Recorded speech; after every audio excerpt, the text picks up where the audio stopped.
आज जाइएगा नहीं, जैसे खड़े हैं आपकी मर्जी है। आपसे मैं अर्ज करता हूँ कि आप बात सुन के जाइए। कुरान करीम की यह आयत 15वें पारे की, जिसकी मैंने तिलावत कर दी। कुरान में एक जगह नहीं, कई मकाम पर अल्लाह ने अपनी इबादत के बाद अगर सबसे ज्यादा ताकीद के साथ किसी चीज का हुक्म फरमाया है तो वो माँ बाप के साथ अच्छा सुलूक करने का हुक्म दिया है। आज ही अभी एक खबर मेरे पास आई, उर्दू में है। एक शख्स का आज इंतकाल हुआ जिसने 400 किताबें लिखी थी बनारस में। 400 किताब लिखने वाला शख्स आखिरी उम्र में जब वो बीमार हुआ तो जो शहरों में बूढ़ों के लिए घर होते हैं, शहर में घर बनाए जाते हैं, जिन जो अपने माँ बाप का ख्याल नहीं रखते वो उसी में छोड़ आते हैं। और मर्जुल विसाल में यानी जो मर्ज था उसमें भी बच्चे शरीक नहीं हुए, दफन में भी उसके जो उनके धर्म के मुताबिक है उसमें भी वो शरीक नहीं। ये है हाल साहब। मुझे मालूम है अल्लाह का शुक्र है हम मुसलमान हैं और अल्लाह ने हमें बहुत कुछ इंसानियत के नाते जो अच्छी चीजें होती हैं वो सब हमें अल्लाह पाक ने जो इंसानियत में अच्छी अच्छी चीजें होती हैं वो सब हमारे रब ने हमें हुक्म फरमाई है। लेकिन आज हम देख रहे हैं कि हमारे मुआशरे में अखलाकी गिरावट आई है। 7 लड़के 3-4 7 लड़के 5 लड़के 6 लड़के मिलकर के माँ बाप 7 बच्चे 8 बच्चे 9-10 बच्चों को पालते हैं। लेकिन जब वो बूढ़े हो जाते हैं तो 7 बच्चे मिलकर के उन 2 बूढ़े माँ बाप को नहीं पाल पाते। हमने देखा एक मकाम पर के एक साथ के कई बच्चे थे, 5-6 बच्चे लड़के, सब साहिब औलाद, मगर उसका बाप भीख मांगने पर मजबूर था। अल्लाह ना करे कि ऐसे हालात का सामना हम और आपको करना पड़े, मगर ये जो मैं बयान कर रहा हूं ये सच्चाई है। जरा तवज्जो फरमाइए। बहुत सारे लोग ये सोचते हैं कि वालिद साहब का मां का इंतकाल हो गया, किस्सा खत्म। हमारी जिम्मेदारी ये बनती है कि तदफीन कर दी जाए, 10वां 20वां और 40वें की फातिहा कर दी जाए, ज्यादा से ज्यादा 1-2 सालाना फातिहा कर दी जाए, बात खत्म। अब अब्बा हमारे अम्मा हमारी दुनिया से चली गई, हमारे रिश्ता खत्म। लेकिन आला हजरत ने फतवा रज़वी शरीफ में एक हदीस नकल की। आला हजरत फरमाते हैं कि बच्चों के आमाल, बच्चों का रिश्ता अपने माँ बाप से कभी मुनक़ता नहीं होता, कभी खत्म नहीं होता। आला हजरत ने लिखा कि हर जुमेरात के दिन और पीर के दिन बंदों के आमाल अल्लाह की बारगाह में पेश होते हैं, और हर जुमे के दिन लोगों के आमाल नबियों की बारगाह में पेश होते हैं, और औलाद के आमाल उनके माँ बाप की बारगाह में पेश होते हैं। अगर माँ बाप अगर औलाद के आमाल अच्छे होते हैं तो मरने के बाद माँ बाप की कब्र में भी उन्हें खुशी होती है, उनके विशाल के बाद। आप हजरात ज़हन करीब फरमाएं। वैसे मेरा ज़हन मुंतशिर है। आज पहली बार ऐसा हुआ है कि मैंने एक आयत को 3 बार पढ़ा। अल्हम्दुलिल्लाह मैं हाफिज हूँ, मैंने 18 बार तरावी सुनाई अल्हम्दुलिल्लाह, और इंशाअल्लाह ये रिश्ता फिर से शुरू किया जाएगा ये सुनाने का सिलसिला। तो आप हजरत से दर्ज कर रहा हूँ, मेरी बातों को गौर से तवज्जो के साथ साथ करें। तो आला हजरत ने वो हदीस पाक नकल की है कि जुम्मे के दिन लोगों के अमाल उनके माँ बाप की बारगाह में पेश होते हैं। अगर बच्चों के अमाल अच्छे होते हैं तो मरने के बाद कब्र में भी माँ बाप को खुशी होती है, और अगर बच्चों के अमाल खराब होते हैं तो मरने के बाद भी उनको तकलीफ होती है। इसलिए वालिद के या वालिदा के विसाल के बाद एक औलाद की सबसे बड़ी जिम्मेदारी ये बनती है कि वो अपने आप को पहले से ज्यादा बेहतर कर ले। यानी नमाज नहीं पढ़ता था तो नमाज पढ़े, झूठ बोलता था तौबा करे, हराम खाता था तौबा करे, लोगों को गाली न दे, किसी पर जुल्म न करे, झूठ न बोले, ज़कात के लायक अल्लाह ने बनाया ज़कात अदा करे, इस्तिताअत वाला बनाया है तो हज भी करे, रमजान शरीफ के रोजे भी रखे, किसी पर जुल्म न करे, शराब जुए के करीब न जाए, गीबत न करे, झूठ न बोले, अजनबिया औरतों को न तके। ये सारी चीजें इंसान के लिए, उस इंसान हर इंसान के लिए ज्यादा जरूरी है, मगर उस इंसान के लिए और भी ज्यादा जरूरी है कि जिसके माँ बाप दुनिया से चले गए। इसलिए ये मत सोचिएगा कि 40वां हो गया किस्सा खत्म। जी जी, इसलिए हुक्म है, मुस्तहब है कि हर जुम्मे के दिन लोगों को अपने माँ बाप की कब्र पर पहुंचना चाहिए। इसलिए कि घर वाले जितनी देर तक अपने घर वालों की कब्रों पर रहते हैं तो घर वालों को खुशी होती है। आज मौलवी मंजूर साहब मरहूम मौलाना रुस्तम साहब आजम भाई मुजस्सम भाई के वालिद मोहतरम, अल्लाह उनकी तुरबत पर बराने रहमत नाज़िल फरमाए। मौत तो सबको आनी है, मौत से कोई बचेगा नहीं, लेकिन वो मौत काबिल रश्क है जो नबी के शहर मदीना शरीफ में है। सुभान अल्लाह, बोलो सुभान अल्लाह, सुभान अल्लाह। और ये कोई किस्सा कहानी की है, किस्सा कहानी नहीं, ये मुस्लिम शरीफ में अल्लाह के नबी सल्लल्लाहु अलैहि वसल्लम फरमाते हैं, मन खरज हाजन औ मुअतमिरन औ गाज़िया सुम्मा मात फी तरीक़िही कतबल्लाहु लहू अजरल गाज़ी वल हाजी वल मुअतमिर।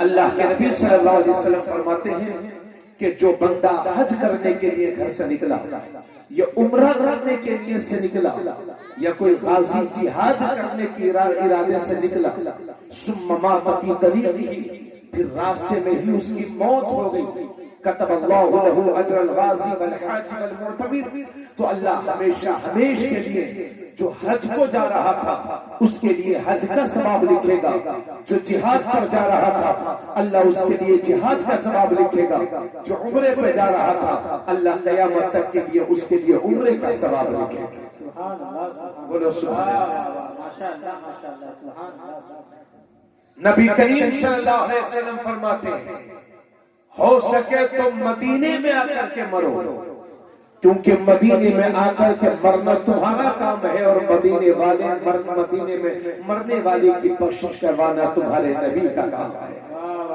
नबी फरमाते हैं जो मदीने में मरेगा मैं उसकी शफाअत कराऊंगा। सुभान अल्लाह, सुभान अल्लाह। हाँ, हजरत उमर रज़ियल्लाहु ताला अन्हु जो अमीरुल मोमिनीन है, खलीफतुल मुस्लिमीन है, तकरीबन 8-10 साल उन्होंने उमूर खिलाफत अंजाम दी। आका करीम सल्लल्लाहु अलैहि वसल्लम के विसाल के बाद हजरत अबू बकर सिद्दीक अमीरुल मोमिनीन हुए, और उनके बाद हजरत उमर बिन खत्ताब रज़ियल्लाहु ताला अन्हु अमीरुल मोमिनीन हुए। वो उमर के जिनके लिए मेरे नबी फरमाते हैं अगर मेरे बाद कोई नबी होता तो उमर बिन खत्ताब होता। वो उमर मेरे नबी फरमाते हैं कि उमर जिस रास्ते से गुजर जाता है शैतान वो रास्ता छोड़ करके भाग जाता है। माशाअल्लाह माशाअल्लाह, सुभान अल्लाह सुभान अल्लाह। आप खुद थक गए क्या? बोलो बोलो, थक गए क्या? सुभान अल्लाह सुभान अल्लाह, वाह वाह वाह, माशाअल्लाह माशाअल्लाह। नहीं, अगर थक गए हो तो कोई बात नहीं है, आप बता दीजिए तो आपका लिहाज किया जाएगा। अलबत्ता नहीं थके हो तो थोड़ा सा महसूस कीजिए। अलबत्ता हमारे कुछ बुजुर्ग हैं, सबकी तबीयत यकसा नहीं रहती, अगर किसी की शदीद हाजत हो तो वो जा भी सकते हैं, उनकी मर्जी है, लेकिन बिना जरूरत आप न तशरीफ ले जाए, बैठे सुने। अल्लाह के नबी सल्लल्लाहु अलैहि वसल्लम ने एक बार हजरत अबू बकर सिद्दीक का हाथ लिया, बाएं हाथ में हजरत अबू बकर सिद्दीक का, हजरत उमर का हाथ लिया, और मेरे नबी ने दोनों के हाथों को उठा करके फरमाया कि हम दुनिया में भी इसी तरह हैं, क़यामत के दिन भी इसी तरह से उठाए जाएंगे। वो उमर एक किताब में नहीं, हदीस की एक किताब में नहीं, कई कई किताबों में वो जब दुआ करते थे पूरी जिंदगी वो ये दुआ करते रहे, अल्लाह हमें जब भी मुझे जब भी मौत देना तो शहादत की मौत देना, और जब भी मौत देना तो अपने नबी के शहर मदीने में मौत देना। सुभान अल्लाह, सुभान अल्लाह, वाह वाह वाह। यह हजरत उमर की शान है। पूरी जिंदगी ये दुआ करते रहे, अल्लाह जब भी मौत देना शहादत की मौत देना, और जब भी मौत देना नबी के शहर में मौत देना। सहाबा किराम हैरत में थे कि भाई मदीना शरीफ में तो लड़ाई करना भी हराम है, हजरत उमर शहादत भी मांगते हैं और नबी का शहर भी मांगते हैं, लेकिन ये बात तब जाहिर हुई जब मुसल्ला रसूल पर नमाज फजर पढ़ाने के लिए हजरत उमर तशरीफ ले जा रहे हैं और एक मजूसी ने आप पर हमला किया और आप शहीद हो गए। इस तरह से शहादत की मौत भी मिली और नबी का शहर मदीना भी मिला। सुभान अल्लाह, सुभान अल्लाह, वाह वाह वाह, माशाअल्लाह माशाअल्लाह, वाह। हम ये तकरीबन 10-12 साल पहले की बात है। एक जगह हम उन्नाव में एक जलसे में थे, तो एक हाजी साहब नया नया हज करके आए थे, तो एक शायर साहब शेर पढ़ने लगे, क्यों आप मदीने से आ गए हाजियों, तुमको तो उसी दया है। वो क्या शेर? पलट के हाजियों क्यों आ गए, तुमको उसी दया पर मर जाना चाहिए।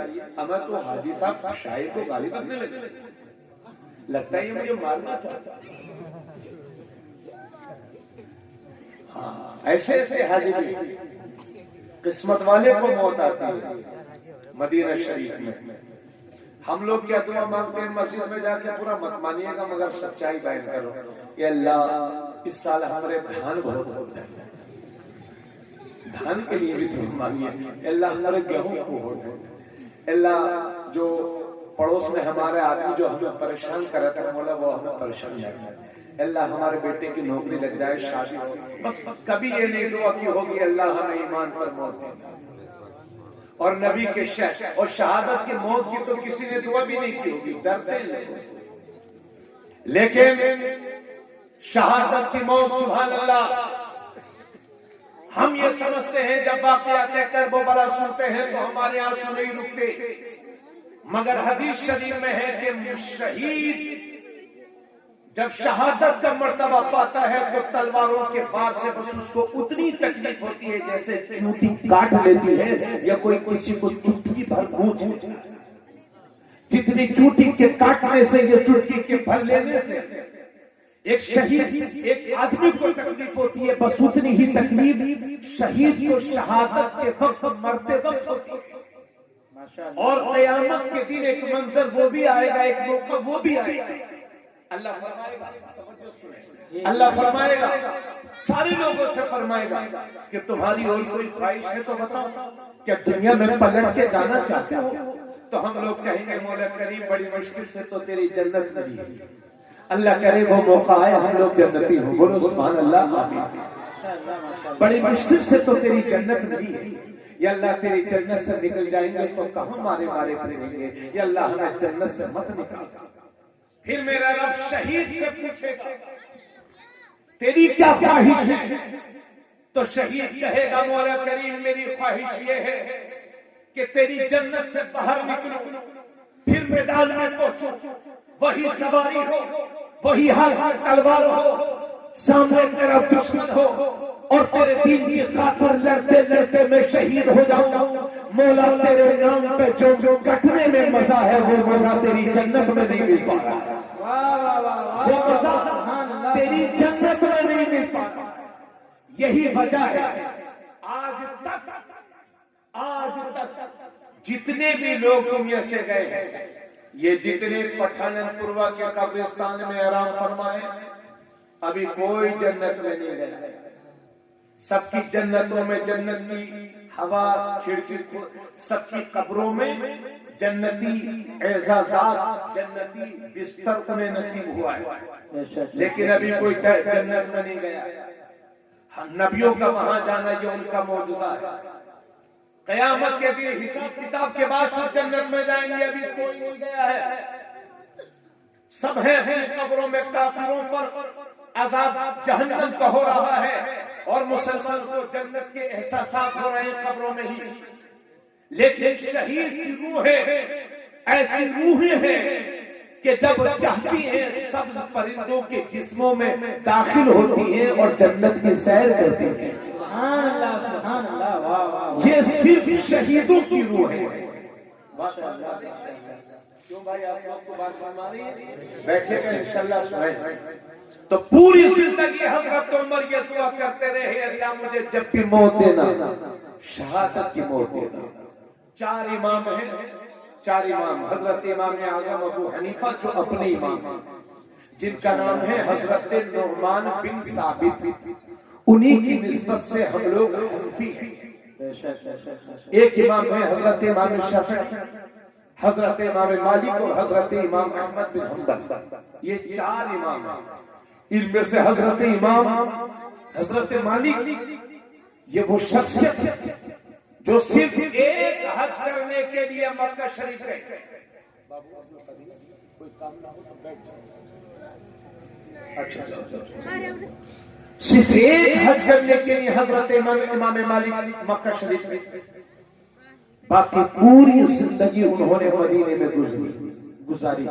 सिर्फ थोड़ा खाते थे, थोड़ा पीते थे, कहीं ऐसा न हो कि मुझे बार बार हाजत के लिए मदीना शरीफ से बाहर जाना पड़े और मुझे मौत आ जाए। इसी इंतजार में शहर मदीना में सुने मेरे भाई, तो मदीने में मौत किस्मत वालों को मिलती है। पठानपुरवा में मजार बनाने से बेहतर है कि हुजूर के कब्रिस्तान में थोड़ी सी जगह। वाह वाह वाह, सुभान अल्लाह, सुभान अल्लाह, माशाअल्लाह माशाअल्लाह। अब तो साहब मजार वली छोटे हो रहे हैं और मजार जो है बड़े बन रहे हैं। माशाअल्लाह, मजार का नहीं उड़ा रहा है, वली कोई छोटा नहीं होता। मगर मैंने ऐसे ऐसे मजार देखे कि मस्जिद पे सही से छत भी नहीं है और मजारों पर लाखों रुपया खर्च हो रहा था। हमारे खालाजाद भाई हैं, वो PWD में ऑफिसर हैं। वो मुझसे कह रहे थे कि हजरत हमसे गैर मुस्लिम कह रहा था कि तुम्हारे मुसलमान अजीब लोग हैं, मस्जिदों में इतना पैसे लगाते और मदरसों में बिल्कुल नहीं लगाते, जबकि मदरसे में लगाने चाहिए ताकि पढ़े लिखे आगे बढ़े। ये गैर मुस्लिम कह रहा था। एक जगह हम गए तो मस्जिद में सही इंतजाम नहीं और मदरसे में मजारों पे लाखों रुपया लगा। चाहे आप सादा वो बना दो, सादा रोजा बना दीजिए, अल्लाह वालों के बुलंद मीनार बनने से अल्लाह वाले खुश नहीं होते, वो अपनी जन्नत में खुश हैं। इसलिए मैं आपसे कह रहा हूं कि बिला जरूरत मजार बनाने की इजाजत नहीं है। कुछ खास शख्सियतों के मजार बनते हैं, उनके बनना भी चाहिए, ये सुन्नियत की अलामत है। मगर ये गांव में ये बाज लोगों ने तो फर्जी मजार बना रखे। कितने मजार फर्जी बना दिए और बाबा लोग वहां बैठे हुए। हजरत साहब थोड़ा सा कितने फर्जी मजार बना रखे।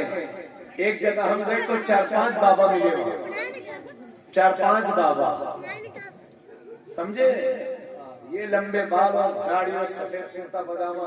पता चला बाद में कि एक को तलाक दे चुके हो, 3 उनकी मौजूदा है। और है बाबा, अल्लाह करम फरमाए। शादी करना 4 ब्याह जरूरत के, मैं पूरी तकरीर करता हूँ, लेकिन इंसाफ की शर्त है। मेरी बात सुनिए। तो मैं ये कह रहा था कि मदीना शरीफ की मौत उसे मिलती है जो किस्मत वाला होता है। अभी मेरे अजीज ने बताया कि हजरत मैंने अपनी जिंदगी में अपने वालिद, अभी बताया कि मेरे वालिद साहब की कभी नमाज फजर कज़ा नहीं हुई थी। बोलो सुभान अल्लाह, माशाअल्लाह माशाअल्लाह। और इसी मजमे में बाज लोग ऐसे बैठे होंगे कि ईद के दिन के सिवा उन्होंने कभी फजर की नमाज नहीं पढ़ी। इसी मजमे में बैठे होंगे। अभी हम कुछ दिन पहले फर्रुखाबाद और बांदा के दौरे पर थे, तो हमारे साथ में जो हमारे ड्राइवर थे वो मुझसे कहने लगे, बताइए अल्लाह पाक भी देख नहीं रहे, अल्लाह पाक भी मुसलमानों के हालात पर कुछ कर नहीं रहे। तो मैंने कहा अल्लाह पाक क्या करेगा, आप अपने अमाल तो सुधारो। नमाज एक टाइम की नमाज नहीं, और क्या कहूं, बुरा मत जानिएगा, लेकिन ये बात सच है। तवज्जो फरमाएं। अब आइए, जो आयत करीमा मैंने पढ़ी थी, सबसे पहली बार अल्लाह ने सबसे पहले अपनी इबादत का हुक्म दिया और उसके बाद माँ बाप के साथ अच्छा सलूक करने का हुक्म दिया। कुरान में एक मकाम पर नहीं, कई मकाम पर है। हजरत गिरामी, ये हमारे उलमा स्टेज पर बैठे हुए हैं। अगर मौलाना रुस्तम साहब मेरे कान में कहें कि मौलाना साहब ये भी बोल दीजिए, मैं फिर भी इनकी बात ना मानूं तो मुझसे दोबारा कहेंगे कि हजरत मैं ये कह रहा था, ये भी बोल दीजिए। मैं फिर भी इनकी बात ना मानूं तो मुझसे तीसरी बार कहेंगे कि हजरत मैं ये कह रहा था, ये भी बोल दीजिए। फिर भी मैं ना मानूं तो बोलो ये नाराज होंगे कि नहीं? अगर ये कोई बात मुझसे 3 बार कहे और मैं अनसुना कर दूं तो ये मुझसे नाराज हो जाए, तो सोचो तो सही, मेरे रब ने कुरान में तकरीबन 68 या 70 मकाम पर नमाज का हुक्म फरमाया है, फिर भी हम नमाज नहीं पढ़ेंगे तो रब की रहमत उठेगी कि नहीं? रब नाराज होगा क्या नहीं? मुसलमानों, 100 बातों की एक बात यह है, आज जो हमारे सामने मसाइल का अंबार लगा हुआ है, आज जो हमारे सामने परेशानियां खड़ी हुई हैं, उसकी सबसे बड़ी वजह यह है कि हमने अल्लाह के हुजूर सजदा करना छोड़ दिया है। अल्लाह की बारगाह में हमने सजदे करना छोड़ दिया है। आज हमने खुदा के हुजूर सजदे करना छोड़ दिया है। अल्लाह के नबी सल्लल्लाहु अलैहि वसल्लम इरशाद फरमाते हैं, ए लोगों, जब तुम्हारे बच्चे 7 वर्ष के हो जाएं तो उन्हें नमाज का हुक्म करो, और जब तुम्हारे बच्चे 10 साल के हो जाएं तो उन्हें मार मार करके नमाज पढ़ाओ। जब तुम्हारे बच्चे, मेरी माँ बहनें भी तवज्जो से सुनेंगी, जिस तरह से मर्दों पर नमाज फर्ज है, इसी तरह से औरतों पर भी नमाज फर्ज है। जब बालिग हो जाते हैं मर्द या औरतें, जब बालिग हो जाते हैं और जो शराइत है वो पा लिए जाते हैं, तो जिस तरह से मर्दों पर नमाज फर्ज है, इसी तरह से औरतों पर भी नमाज फर्ज है। अलावा उन दिनों के जिन दिनों में औरतों को माहवारी आती है, जिसकी मुद्दत कम से कम 3 दिन है और ज्यादा से ज्यादा 10 दिन है। अपने इमाम साहब इमाम आज़म अबू हनीफा के यहाँ अगर 3 दिन से कम किसी औरत को खून आता है या 10 दिन से ज्यादा किसी औरत को खून आता है, तो वो हैज का खून नहीं है, वो बीमारी का खून है।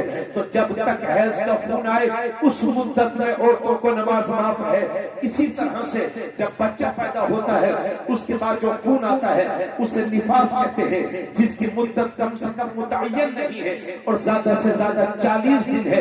40 दिन के बाद भी अगर वो खून आता है तो वो निफास का खून नहीं है, वो बीमारी का खून है। ऐसी हालत में औरतों को गुस्ल करके नमाज पढ़ना चाहिए, और अगर 40 दिन से पहले ही वो खून रुक जाता है तो फिर औरत को गुस्ल करके पाक साफ होकर के नमाज पढ़नी चाहिए। तो औरतों के लिए भी नमाज का हुक्म है, मर्दों के लिए भी नमाज का हुक्म है। अल्लाह के नबी सल्लल्लाहु अलैहि वसल्लम फरमाते हैं, जब तुम्हारे बच्चे 7 वर्ष के हो जाएं तो उन्हें नमाज का हुक्म करो, और जब तुम्हारे बच्चे 10 साल के हो जाएं तो उन्हें मार मार करके नमाज पढ़ाओ, और जब तुम्हारे बच्चे 10 साल के हो जाएं तो उनके सोने के बिस्तर अलग अलग कर दो। यानी 10 साल उम्र होने के बाद कोई भी भाई अपनी बहन के साथ ना सोए, कोई भी बहन अपने भाई के साथ ना सोए, भाई भी एक बिस्तर पर एक साथ ना सोए। बच्चों की उम्र 10 साल हो जाए उनके सोने के बिस्तर अलग अलग कर दीजिए। तो मेरे नबी फरमाते हैं, जब तुम्हारे बच्चे 7 वर्ष के हो जाए तो उन्हें नमाज का हुक्म करो, और जब तुम्हारे बच्चे 10 साल के हो जाए तो उन्हें मार मार करके नमाज पढ़ाओ। लेकिन डंडे से नहीं मारना है, तमाचा मार देना है, डांट देना है।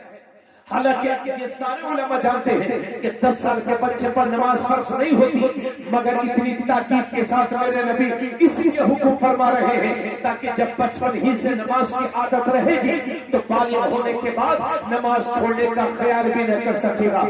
ये है मेरे नबी का पैगाम। अल्लाह के नबी सल्लल्लाहु अलैहि वसल्लम, गौर से सुन लीजिएगा, अल्लाह के नबी सल्लल्लाहु अलैहि वसल्लम फरमाते हैं कि जो सुबह सुबह बाजार की तरफ गया है तो वो शैतान का झंडा लेकर के गया है, और जो सुबह सुबह मस्जिद की तरफ गया है तो वो ईमान का झंडा लेकर के गया है। अब ये फैसला आपको करना है कि सुबह उठने के बाद आपको शैतान का झंडा उठाना है या अपने नबी के दीन का झंडा उठाना है।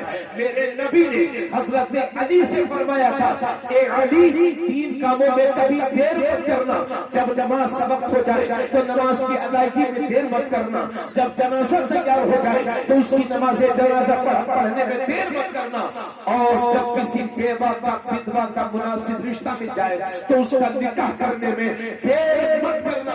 ये मेरे नबी का फरमान है। और अल्लाह के नबी सल्लल्लाहु अलैहि वसल्लम फरमाते हैं, ये बुखारी शरीफ की हदीस है कि मेरा ये दिल चाहता है, मेरा ये दिल चाहता है कि मैं किसी आदमी से कहूं कि लकड़ियों को इकट्ठा कर दे, और जब लकड़ियां इकट्ठा हो जाएं तब मेरा ये दिल करता है कि किसी आदमी से कहूं कि उन लकड़ियों में आग लगा दे, और जब लकड़ियों में आग लग जाए तब मेरा ये दिल करता है कि किसी आदमी से कहूं कि अजान कर दे, और जब अजान हो जाए तब मेरा ये दिल करता है कि किसी आदमी से कहूं कि नमाज पढ़ाए, इमामत करे, और जब सब लोग नमाज पढ़ने लगे, इमाम नमाज पढ़ाने लगे, तब मेरे नबी ये फरमाते हैं, तब मेरा ये दिल करता है कि उस आग को उठाऊं और उन लोगों के घरों को आग लगा डालूं जो मस्जिद में नमाज पढ़ने के लिए हाजिर नहीं हुए। अल्लाह सुभान अल्लाह सुभान अल्लाह, बेशक बेशक हक है, माशाअल्लाह। मेरे भाई, ये मत सोचिएगा कि तबरेज़ आलम कादरी 2 सदी तक आपके दरमियान आकर के तकरीर करता रहेगा, ये उलमा बैठे रहेंगे। जिंदगी की सांसें कब थम जाए कोई भरोसा नहीं है। क्या आपने बूढ़ों को मरते नहीं देखा? क्या आपने नौजवानों को मरते नहीं देखा? पहले रोड कच्चे होते थे, एक्सीडेंट होते थे, 1-2 लोग मरते थे।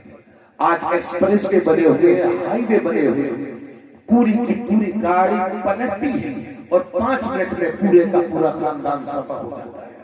कितने नौजवानों को, अभी हजरत मारा शरीफ का जिक्र कर रहे थे, 28 साल के बरकत मियां नायब तहसीलदार थे, 28 साल का नौजवान, शानदार सेहत वाला नौजवान, अचानक से रात में अटैक आया और उनका विशाल हो गया।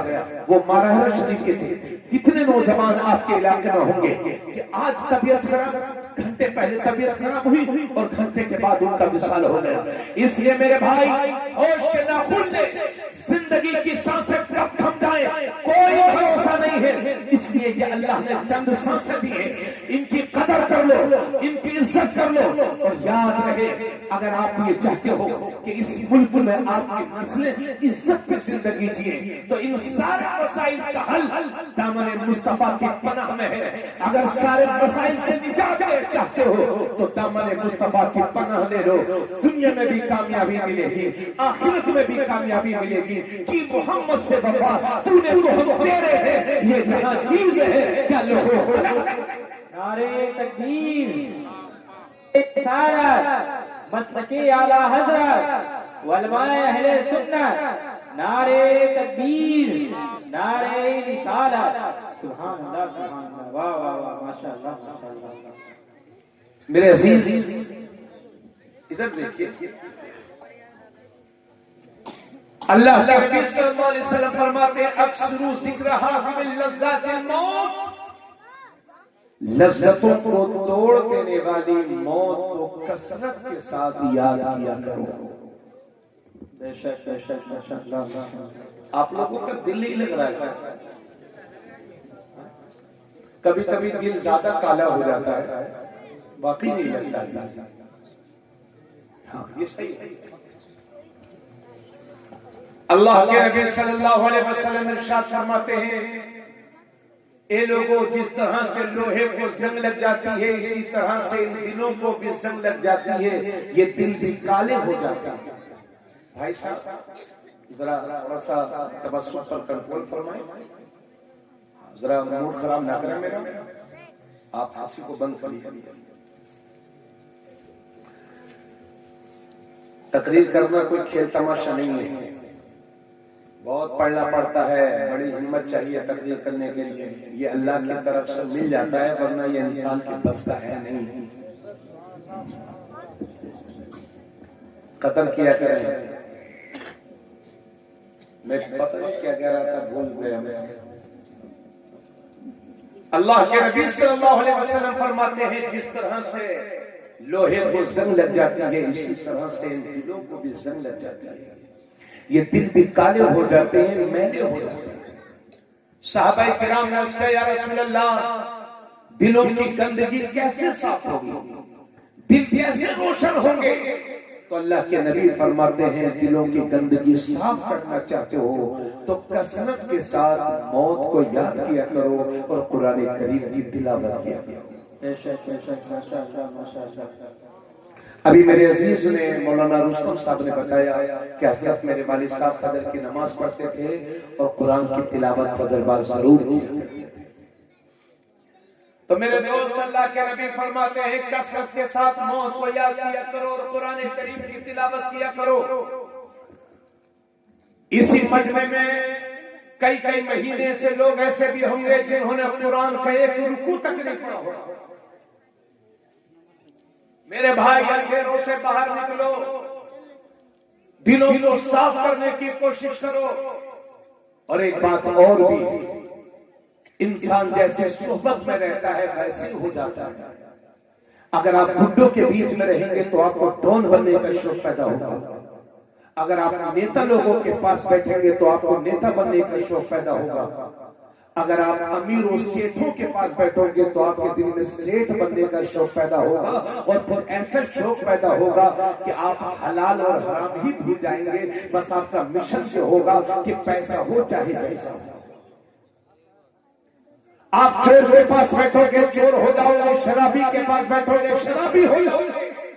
इसीलिए अल्लाह ने फरमाया या अय्युहल्लज़ीना आमनू, ए ईमान वालो, इत्तकुल्लाह, अल्लाह से डरो, वकूनू मअस-सादिकीन, और सच्चों के पास बैठो, क्योंकि सच्चों के पास बैठोगे खुद भी सच्चे हो जाओगे। सुभान अल्लाह, सुभान अल्लाह, माशाअल्लाह। अब आप इसमें फरमाए हैं आपके दरमियान हमारे दरमियान सबको अच्छा और नेक मुसलमान बनने की का जज्बा पैदा हो रहा है। ये क्यों? ये सोहबत का असर है। आप जैसों के पास बैठेंगे वैसा बनने का आपको शौक पैदा होगा। इसलिए मेरे भाई नेक लोगों की सोहबत इख्तियार किया करो। लफंगों, लुच्चों, गुंडों के चक्कर में मत पड़ा करो।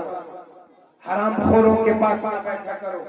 अल्लाह के नेक बंदों के पास बैठा करो, जहां से बैठ करके तुम्हें कुछ सीखने का मौका मिले। अल्लाह के नबी सल्लल्लाहु अलैहि वसल्लम फरमाते हैं लज़्ज़तों को तोड़ देने वाली मौत को कसरत से याद किया करो। मालूम है आला हजरत ने अल-मलफूज शरीफ में जिक्र फरमाया है।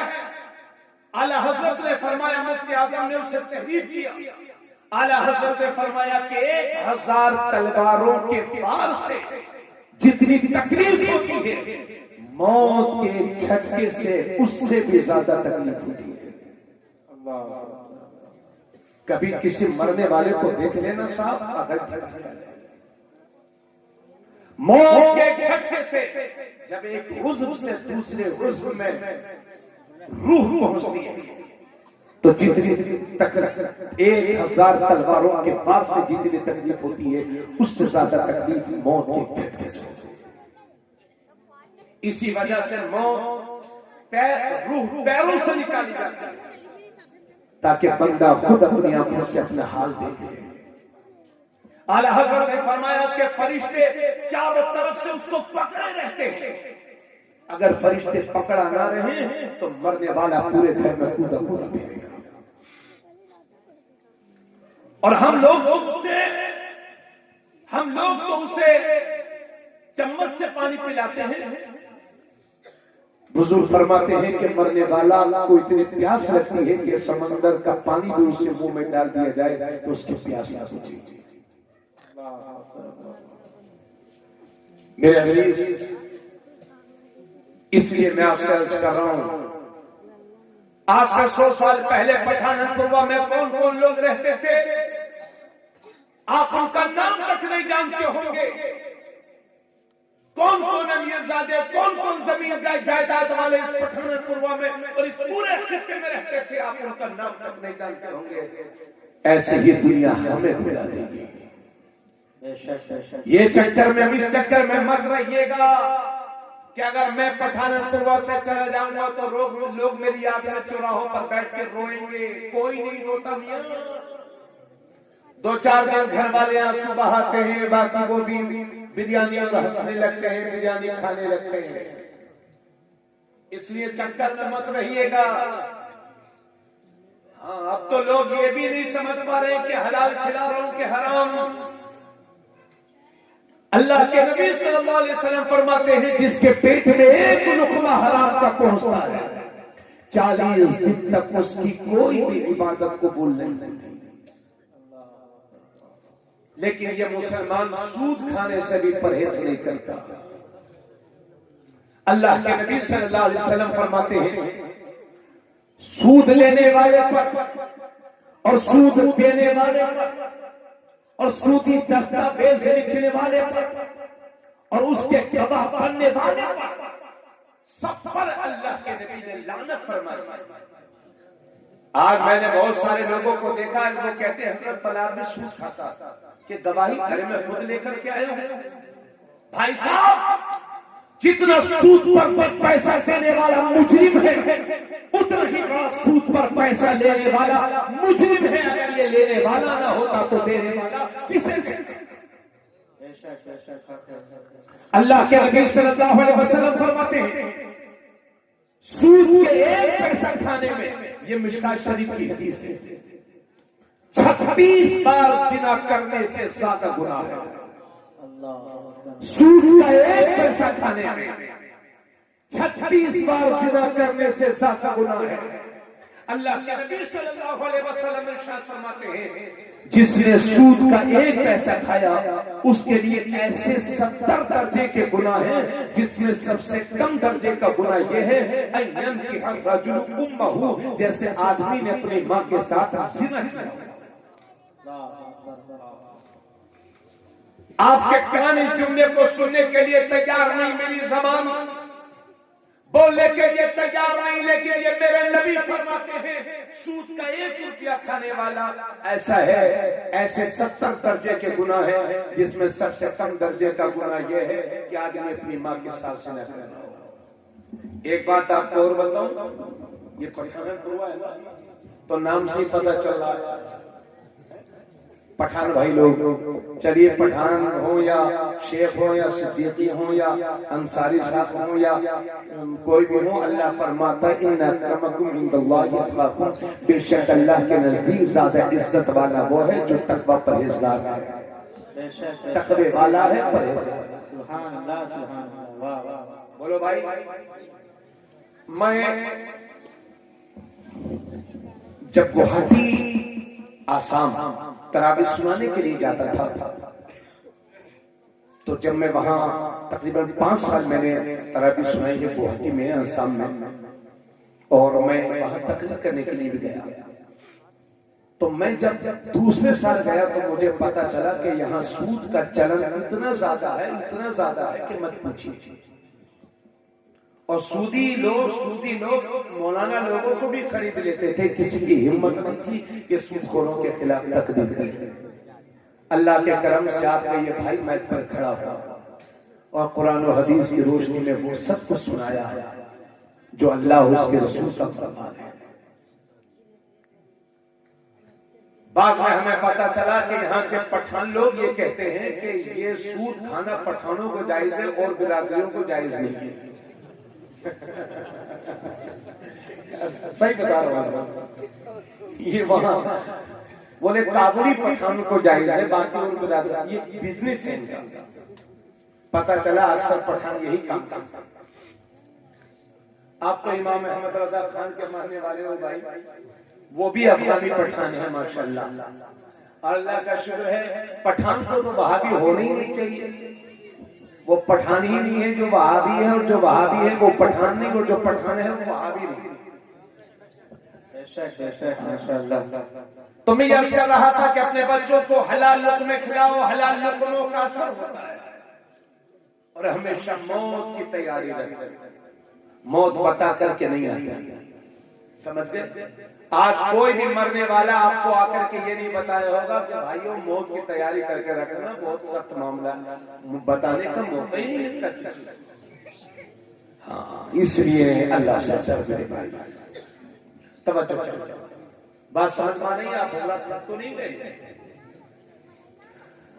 अल्लाह के नबी सल्लल्लाहु अलैहि वसल्लम फरमाते हैं मन तमस्सका बिसुन्नती इंदा फसाद उम्मती फलहु अजरु मियति शहीद हुजूर फरमाते हैं कि जिसने मेरी सुन्नत को मजबूती से पकड़ा अल्लाह उसे 100 शहीदों का सवाब अता फरमाएगा।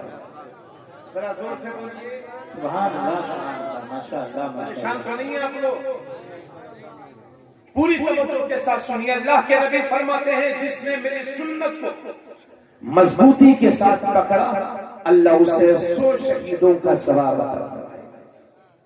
और एक दूसरी हदीस में है अल्लाह के नबी फरमाते हैं जिसने मेरी किसी सुन्नत को जिंदा किया गोया कि उसने मुझे जिंदा किया, और जिसने मुझे जिंदा किया क़यामत के दिन जन्नत में वो मेरे साथ दाखिल होगा। सुभान अल्लाह, सुभान अल्लाह, माशाअल्लाह। किसके लिए? ए बेटे सुनो ना, किसके लिए सवाब है 100 शहीदों का? जो हुजूर की सुन्नत को जिंदा करे। तो मजलूम सुन्नत है तो बहुत है हजरत, लेकिन आज के दौर में सबसे मजलूम सुन्नत जिसे जिंदा करने की जरूरत है वो है दाढ़ी। माशाअल्लाह, माशाअल्लाह। हाँ, एक भाई साहब हाथ कर रहे हैं, अल्लाह करे का हाथ हमेशा फिकर है।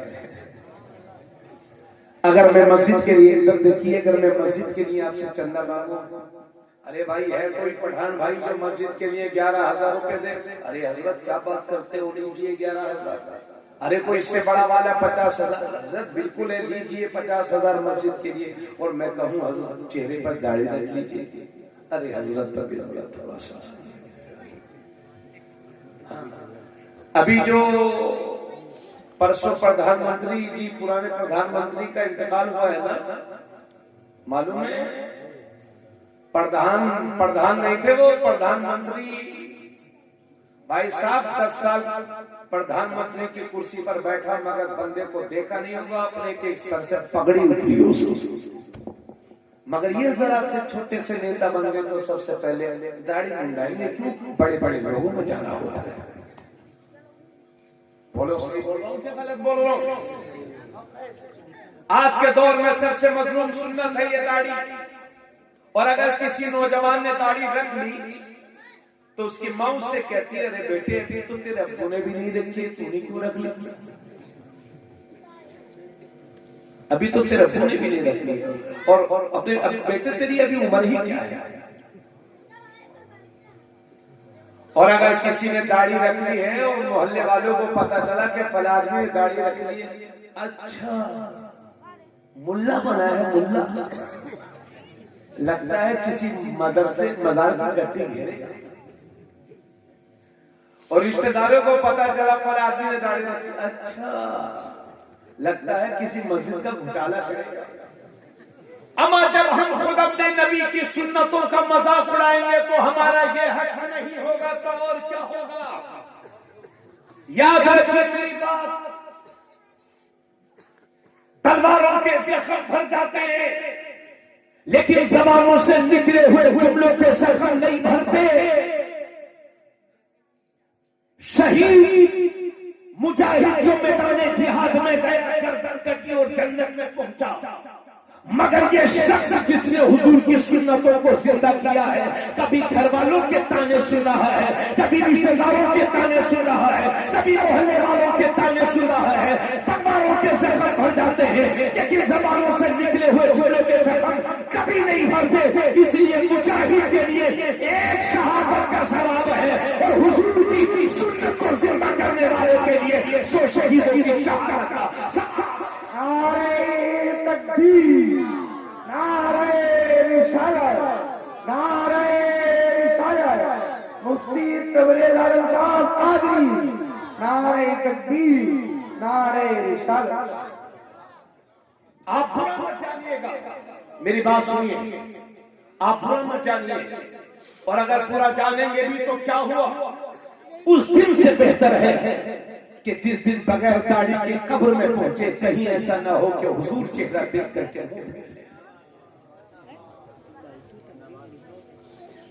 हमारे बाज बुजुर्ग, माफ करिए, उनकी उम्र 70 साल, 60 साल, 65 साल, 75 साल, 80 साल, और दाढ़ी कोई 2 अंगुल, न कभी बढ़ेगी न घटेगी, न किसी मौलाना की सुनेंगे न पीर साहब की। जी जी, दो अंगुल स्टाइल है उनका। अमा चाचा अल्लाह से डरो। अब बुढ़ापे में कोई नहीं देख रहा तुम्हें चाचा, ये हाथ पैर हिल रहे हैं, डरो अल्लाह से। और जब दो अंगुल अपनी खुशी से रखी है तो दो अंगुल अल्लाह की खुशी से रख लो। एक मुश्त दाढ़ी रखना सुन्नत है। बास लोगों को हमने देखा दो नहीं 4 एक मुश्त दाढ़ी रखी। और दाढ़ियों से खूबसूरती घटती नहीं है। अगर दाढ़ियों से खूबसूरती घटती तो ये हमारे छोटे छोटे नौजवान बच्चे देखो, मौलाना साहब माशाल्लाह, आपने इमाम साहब आपके बोलो बोलो और क्या। अरे यार अभी मैं उड़ीसा गया था, मैंने एक नौजवान को देखा, बस 19-20 साल का होगा, ये ज्यादा होगा 22-23 साल से ज्यादा नहीं था। चेहरे पर उसकी दाढ़ी और इतनी नूरानियत, इतनी उतनी नूर, इतनी रोशनी। जब वो मिलने के लिए आया तो मैंने कहा, किसी से पूछा ये मौलाना साहब ने कहा, हजरत नहीं ये फला सेठ का लड़का है, उसका बाप अरबपति, करोड़ों का कारोबार और चेहरे पर सुन्नत मुस्तफा, न एक वक्त की नमाज कज़ा न कुरान की तिलावत छूटे। जाके देखो मुंबई में अरबपतियों के बेटे चेहरे पर सुन्नत मुस्तफा सजा करके अपने रसूल की सुन्नत की शान बुलंद करते हैं। कैसे मुसलमान हो अगर इनकलाब चाहते हो, अगर तुम ये चाहते हो कि दुनिया में तुम्हारे नाम रोशन हो, तुम ये चाहते हो कि तुम्हारी नस्ल इस मुल्क में राज करे, तुम ये चाहते हो कि बदकार कौम की हैसियत से हम जिंदा रहें, तो आओ सारे मसाइल का हल दामन मुस्तफा की पनाह में है।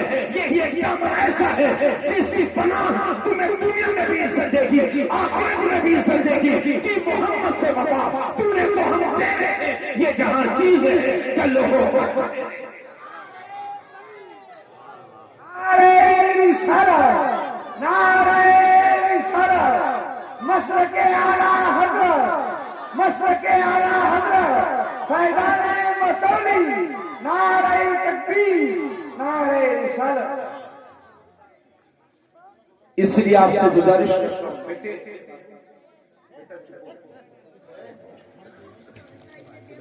आप सुन्नत रसूल एक मुश्त रखें।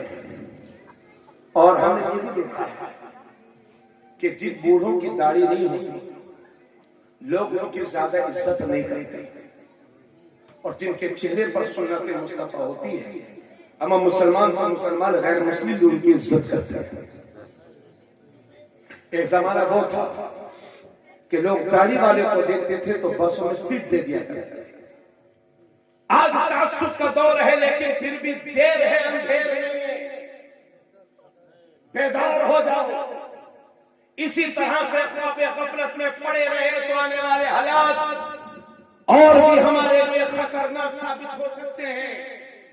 और याद रहे, जो कौम अपने मिजाज को छोड़ती है और अपनी पहचान को भूलती है, दुनिया उसे हमेशा के लिए भुलाने की कोशिश करती है। इसलिए आओ सुन्नत मुस्तफा को चेहरों पर सजाओ, पक्के सच्चे मुसलमान बनो। और एक बात लगे हाथों आपसे और कहते, इजाजत है, मैं पठानपुर 2-3 बार आ चुका हूँ, ये शायद चौथी या तीसरी बार है। अल्लाह कबूल फरमाए। मेरी तबीयत आज ठीक नहीं है, मैं दर्द दिल बयान करने की कोशिश कर रहा हूँ, आप उसको महसूस कीजिए। मेरा दिल भी नहीं था आने का। मौलाना रुस्तम साहब मेरे बड़े अजीज हैं, मैं इनकी ख्वाहिशों का एहतराम करते हुए आया, और मैं आने के बाद इन पर एहसान नहीं कर रहा हूँ, इनका एहसान है और मैं उसका शुक्रिया अदा करता हूँ कि मुझ गुनहगार को उन्होंने खिदमत दीन का मौका अता फरमाया। अल्लाह इनके वालिदे मरहूम के दर्जात को बुलंद फरमाए। मेरे अजीज, हमसे ज्यादा दीन की खिदमत आप कर सकते हैं। मैं बहुत सारे मौक़िफ़ कहता हूँ, क्योंकि हम अपना हाल बताएं। हम मदरसे से मस्जिद पहुंचे, मस्जिद से अपने घर पहुंचे, अपने घर से अपनी गाड़ी में बैठे, अक्सर ऐसे ही होता है। मुसलमानों के साथ गाड़ी में बैठे, मुसलमानों से आकर के मिले, मुसलमानों के दरमियान खाना खाया, मुसलमानों के दरमियान तकरीर कर रहे, मुसलमानों से मुसाफहा करेंगे, फिर मुसलमानों के साथ, फिर मुसलमानों में पहुंच जाएंगे। समाज में आप रहते हो, दुनिया के दूसरे धर्म के लोगों के साथ बिजनेस में पार्टनरशिप आपकी है, खेतों में मजदूरी और काम दूसरे धर्म के लोगों के साथ आप करते हैं। इसलिए मेरी समझ तो ये है कि हमसे ज्यादा दीन की खिदमत आप कर सकते हैं। और एक बात और याद रखिए, आज के दौर में दूसरी कौमें हमारी बदअमालियों की वजह से हमसे इतनी दूर हो गई है कि न वो हमारा कुरान पढ़ती है, न वो हमारी हदीस पढ़ती है। लोग हमें देखते हैं और इस्लाम को समझने की कोशिश करते हैं। इसलिए मेरे अजीज, तेरी ये जिम्मेदारी बनती है कि तुझे चलता फिरता इस्लाम बनना होगा, तुझे सच्चा पक्का मुसलमान बनना होगा।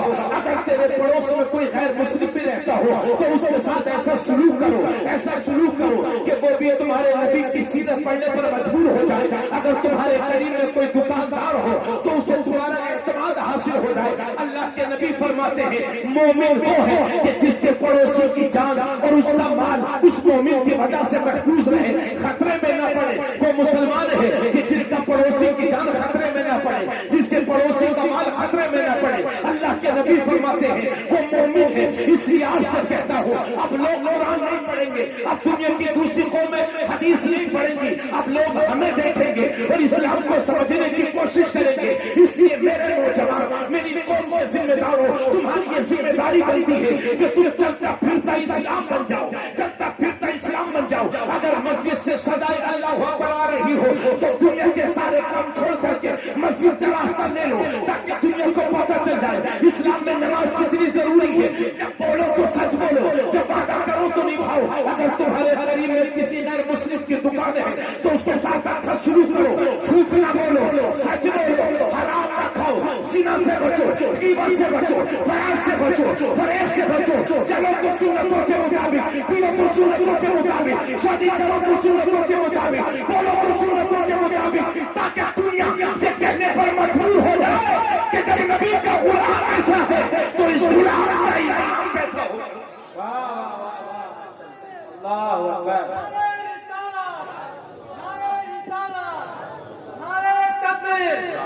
नारे तकबीर। माशाअल्लाह, वाह वाह वाह वाह। इतनी बातों के बाद माशाअल्लाह। आइए जो मैंने कुरान करीम की आयत तिलावत